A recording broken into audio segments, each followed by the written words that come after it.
1 second the band was playing, drums, horns, something that made my heartbeat feel less alone. And the next, the judge raised his hand and every sound died. My microphone picked up my breathing, amplified it across the arena, and I felt 2,000 people lean forward to watch me either rise or crumble. "You actually believe you can sing?" he asked, his pink jacket catching the spotlight, his grin sharp and practiced. The audience laughed, not cruel, just entertained, and I understood immediately. I wasn't a person to him. I was content. My scrubs still smelled faintly of antiseptic. I'd come straight from a 12-hour shift because there wasn't time to go home, and because my coworker Shanice had submitted that video without asking. Me humming at 3 a.m. in an empty break room, trying to calm myself after a patient coded. The producers called it discovery. I called it desperation. But when they mentioned an appearance fee, I said yes, because my phone had been buzzing all morning with messages I couldn't answer yet. Pharmacy, ready, 8640. Landlord, final notice. Mom, can you call me back? I wasn't supposed to be standing here. I was supposed to be invisible. The kind of woman who keeps her head down, shows up early, stays late, and swallows every word that might get her labeled difficult. But the lights were too hot to hide under now, and the microphone was live, and somewhere backstage a production assistant mouthed, "You don't have to do this," except I did, because my daughter's inhaler was sitting unpaid at the pharmacy, because my mother's house, my childhood home, was 2 months from foreclosure, and none of my siblings could help right now, because I was tired of being the safety net everyone forgot to check. So I looked at the judge, I steadied my breath, and I opened my mouth. The first note came out quiet, but it didn't break. No band, no backup, just my voice, shaped by hospital hallways and church pews, and nights when singing was the only thing keeping me from falling apart. The second note came stronger. By the third, the audience wasn't laughing anymore. They were listening, and I realized something that scared me more than the stage. I wasn't singing for him. I was singing for me. When the song ended, the applause came in waves. The judge sat back, face unreadable, and then my phone, tucked in my scrub pocket, buzzed 3 times in a row. I pulled it out just enough to see the preview. Mom, 3 missed calls. Voicemail. My hands went cold, because my mother never calls 3 times unless something is wrong. I didn't listen to the voicemail right away. The producers rushed me backstage, handed me a water bottle, and a woman with a clipboard asked if I was okay to film a reaction package. I nodded, because that's what I do. I say yes when people need something, even when I'm barely holding myself together. But my phone kept buzzing in my pocket like a second heartbeat, and when I finally found a corner quiet enough to press play, my mother's voice filled my ear, thin, shaky, the kind of tone she uses when she's trying not to worry me. "Lorraine, baby, I hate to bother you, but the water got shut off this morning. I called Marcus and Tasha, but nobody's picking up. I know you're busy with that show thing, so don't rush, but I can't flush the toilet, honey. And Mrs. Parker next door, she's asking questions." The message ended. I stood there holding the phone, staring at the cement wall, while somewhere behind me, a contestant screamed with joy and confetti cannons fired. My mother, the woman who raised 4 kids alone, who never missed a church Sunday, who taught me that asking for help was the same as admitting defeat, couldn't flush her toilet, and she was apologizing to me for it. I called Marcus first, straight to voicemail. I called Tasha. She picked up on the 4th ring, music thumping in the background. "Hey Lorraine, what's up? You killed it tonight, girl. I saw the clips. Did you get Mom's messages?" A pause. "Oh, yeah. I meant to call her back, but I've been swamped. You know how it is." "Tasha, her water's off." "Okay, well, can you swing by? I'm out of town this weekend, and Marcus is dealing with his own stuff." I hung up. Not because I was angry. Anger takes energy I didn't have. I hung up because I already knew how this would end. Me, driving 2 hours after a 12-hour shift and a televised performance to pay a bill that wasn't mine for a house that 4 people grew up in, but only one person seems to remember. A production assistant found me 20 minutes later. "Lorraine, they need you back on stage. The judges want to give feedback live." I looked at my phone, looked at the hallway leading to the exit. Then I thought about the appearance fee, the potential prize money, the pharmacy bill, the roof that needed fixing, my kids who needed shoes. I thought about what my mother would say if I walked away now. "Baby, you finish what you start." So I went back. I smiled under the lights. I thanked the judges when they said I had something special. And when they told me I'd advanced to the next round, the audience roared, and I felt nothing but the weight of my phone in my pocket and the knowledge that no matter how far I went, it would never be far enough to outrun the people who needed me. Backstage, my phone lit up again. This time it wasn't my mother. It was the hospital. Subject line, urgent, attendance review scheduled. If you're still listening, you already know what I'm about to lose, but what you don't know yet is what I did when I opened that email and saw the name of the supervisor who's been waiting for an excuse to let me go. The email was short. That's how I knew it was serious. Subject, urgent, attendance review scheduled. "Lorraine, your attendance record shows 3 unexcused tardies in the past 6 weeks. Per hospital policy, you are required to attend a formal review meeting on Monday 9 a.m. with Supervisor Denise Hargrove and an HR representative. Failure to attend may result in termination. Please confirm receipt." I read it twice. Then I checked my time card history on the hospital app, hands shaking so hard I nearly dropped my phone. 2 of those tardies were 5 minutes. 5 minutes, because the bus ran late and childcare pickup ran over. The third was the morning after my son's asthma attack, when I'd spent the night in the ER with him and still showed up for my shift, just 20 minutes behind. Denise Hargrove, the supervisor who'd written me up last year for tone after I questioned why I was, covering 3 hall sections alone. The one who smiled at me in meetings and then scheduled me for every holiday, every double, every shift nobody else wanted. She didn't need a reason to fire me. She just needed an excuse, and I'd finally given her one by becoming visible. A contestant walked past, still crying happy tears, and I realized I was standing in a hallway where people's dreams were coming true while mine was unraveling in real time. I had 2 days to figure out how to keep my job, pay my mother's water bill, pick up my daughter's inhaler, and prepare for the next round of this competition. Because if I dropped out now, I'd lose the appearance fee I'd already spent in my head a dozen times over. My phone buzzed again. This time it was Shanice, my coworker, the one who'd submitted that video. "Girl, you were amazing. Also, did you see the email from Denise? Call me." I called. She picked up on the first ring. "Lorraine, listen, I heard her talking to HR yesterday. She's building a case. She's been watching you since that video went viral, waiting for something to stick." "Shanice, I've never been late without a reason." "It doesn't matter. You know how it works. You're not the dependable one anymore. You're the nurse who thinks she's a singer. And Denise hates that." I closed my eyes. Because Shanice was right. I'd broken the unspoken rule. Stay small. Stay quiet. Don't remind people you have a life outside of what they need from you. The moment I stepped on that stage, I stopped being invisible. And invisibility, I was learning, had been my only protection. "What do I do?" I asked. Shanice hesitated. Then, "You show up Monday with documentation for every single tardy, and you pray she's in a good mood, or what? Or you go all in on this show and hope you make it far enough that the hospital can't afford the bad press of firing you." I laughed, but it came out hollow, because that wasn't a plan. That was a gamble. And I'd never been the gambling type.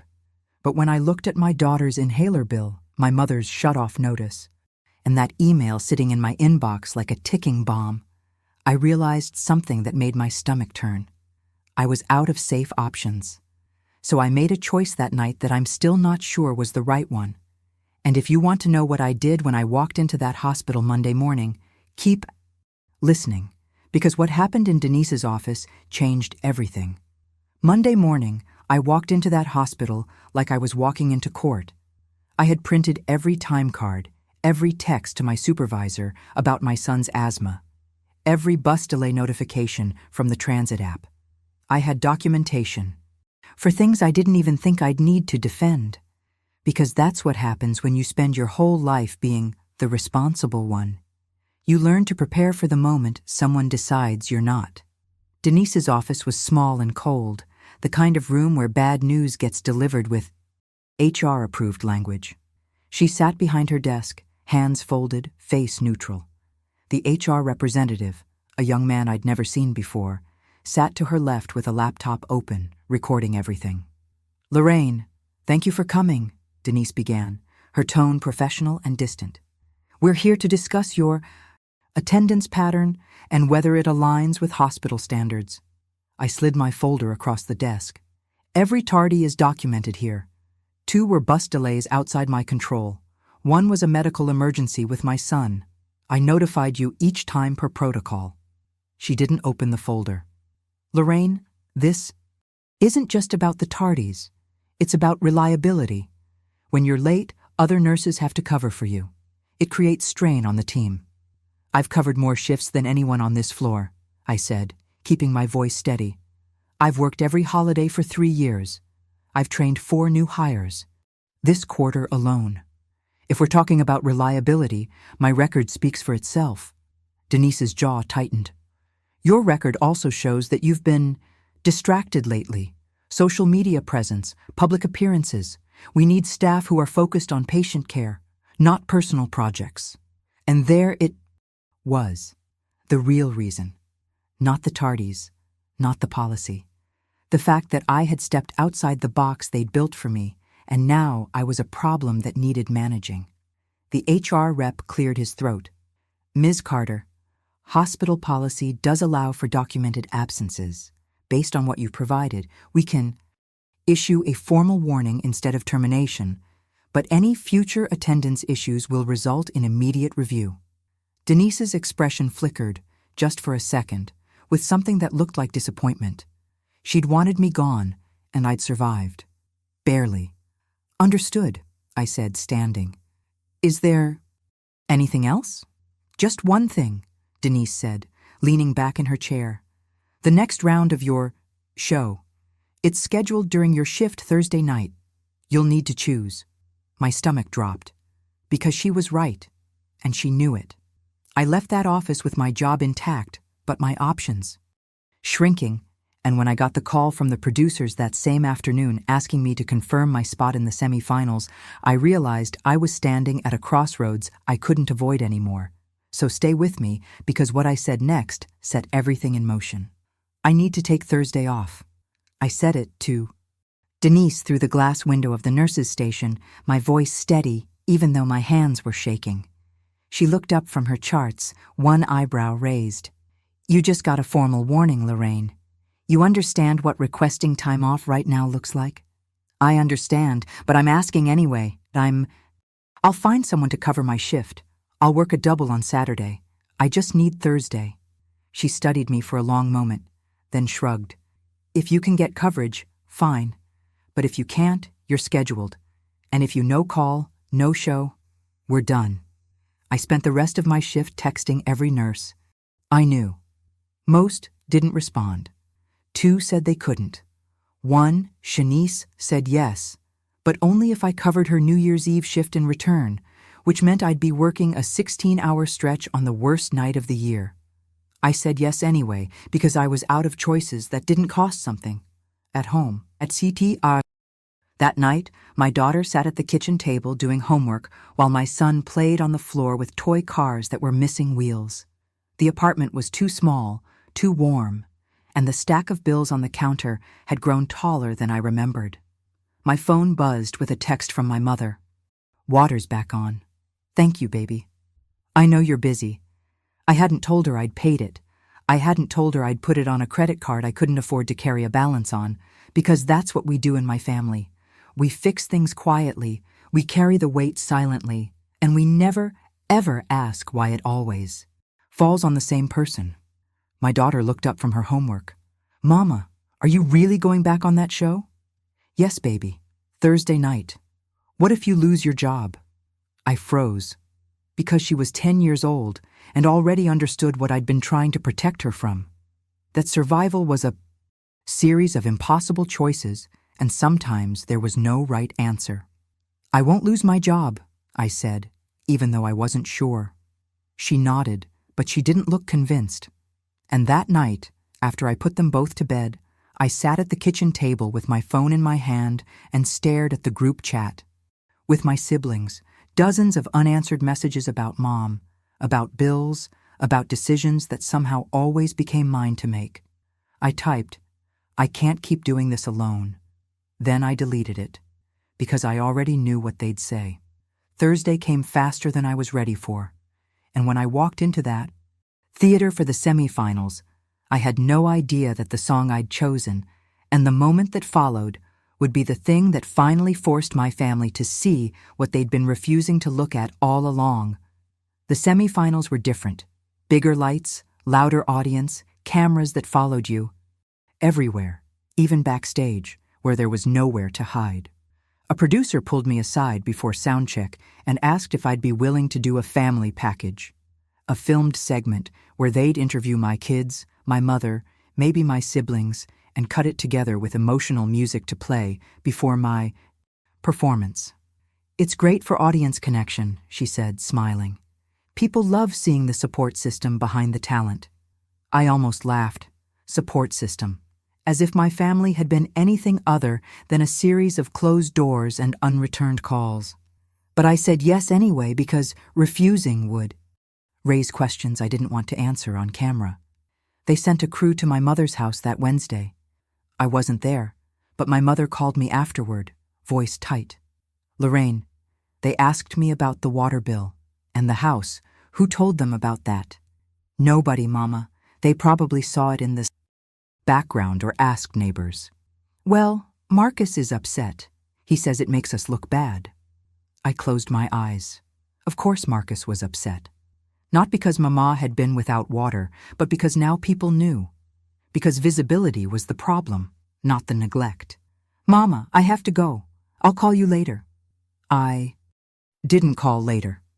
I went to rehearsal, I ran through my song 3 times, and I tried not to think about what that package would look like when it aired, whether it would show the truth or just the version people wanted to see. Thursday night, the theater was packed. I stood backstage in a borrowed dress, navy blue, simple, the kind of thing that didn't draw too much attention, and watched the other contestants perform.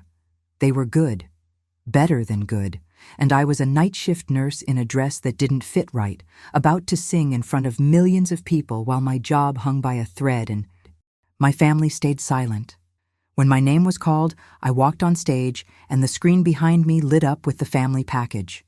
I watched it on the monitor off stage as I waited for my cue. My mother, smiling and saying I'd always been the strong one. My daughter, shy but proud. And then Marcus, in a clean shirt and a smile I didn't recognize, talking about how we've always supported Lorraine's dreams. The audience clapped.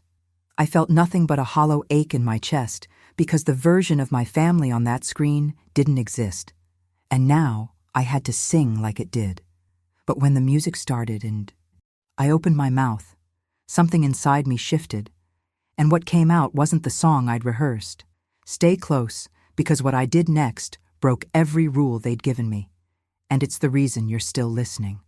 I sang the first verse the way I'd practiced, smooth, controlled, hitting every note the vocal coach had marked in my sheet music. But halfway through the second verse, I stopped. Not because I forgot the words, not because my voice gave out. I stopped because I looked at that screen, at my brother's face saying, "We've always supported Lorraine," and I couldn't keep pretending anymore. The band kept playing for a few seconds before the conductor realized I wasn't singing. The music faded.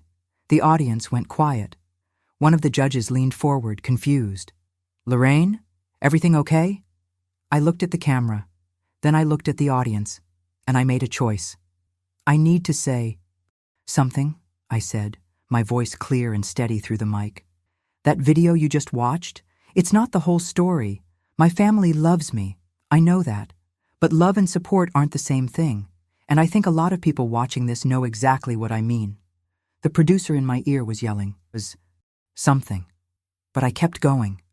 I've been covering bills I didn't create, picking up pieces I didn't break, and showing up for people who don't show up for me. And I thought that was just how it was supposed to be. But standing here tonight, I realized something. I'm tired. And being tired doesn't make me ungrateful. It makes me human. The silence in that theater was so thick I could hear my own heartbeat in the monitors. Then, somewhere in the balcony, someone clapped. Then another person. Then a wave of applause rolled through the audience, not loud, not wild, but steady and real, the kind that says I see you. The judge who'd mocked me in the first round sat back in his chair, arms crossed, face unreadable. But the woman next to him, a Grammy-winning singer I'd grown up listening to, nodded slowly, eyes wet. "Sing your song, Lorraine," she said quietly. "The real one." So I did. Not the one I'd rehearsed. I sang an old hymn my grandmother used to hum while she cooked, the one about burdens being lifted and strength being renewed. I sang it a cappella, no band, no production, just my voice and the truth I'd been swallowing for years. When I finished, the applause was louder this time, but I wasn't thinking about the audience. I was thinking about my phone, backstage, and the texts that were probably already coming in, from Marcus, from Tasha, from people who would either finally understand or never forgive me for saying it out loud. I walked off stage, not knowing if I'd just saved myself or destroyed everything. And when I finally checked my phone, the first message I saw made my hands go numb. If you've made it this far, you need to hear what happened next, because this is where everything I'd been avoiding finally caught up with me. The first text wasn't from Marcus or from Tasha. It was from my mother. "Baby, you spoke your truth. I'm proud of you. We need to talk." I stared at it, sitting on a folding chair backstage while crew members rushed past me and other contestants whispered in corners. My mother had never said the words, "We need to talk," in my entire life. She was the queen of smoothing things over, of pretending everything was fine until it somehow was. If she wanted to talk, something had shifted. The second text was from Marcus. "Why would you embarrass us like that on national TV?" The third was from Tasha. "You made it sound like we don't care. That's not fair." I didn't respond to either of them. I just sat there, feeling the weight of what I'd done settle over me like a coat I couldn't take off. A producer found me 20 minutes later. "Lorraine, the judges want to see you. Private room." My stomach dropped, because private room either meant I was advancing or they were about to tell me I'd violated some contract clause by going off script. I followed her down a hallway to a small lounge where all three judges were waiting. The one in the pink jacket, the one who'd mocked me, spoke first. That was either the bravest thing I've seen on this stage or the most self-destructive. I haven't decided which. The singer, the woman who'd told me to sing my real song, leaned forward. "Lorraine, you broke format. You stopped mid-performance. Technically, that's grounds for disqualification." My chest tightened. "I understand." "But," she continued, "what you said needed to be said. And the way you sang after? That's the kind of artistry we've been waiting for all season. So we're putting it to a vote. You advance if 2 out of 3 of us say yes." The third judge, an older man who'd been quiet most of the season, spoke next. "I vote yes. Not because it was polished, because it was real." The singer nodded. "Yes, from me." That left the man in the pink jacket. He studied me for a long moment, then sighed. "I don't like mess. I don't like contestants who can't follow the plan. But I'd be a liar if I said that wasn't the most compelling television I've seen in 5 years." He paused. "You're through.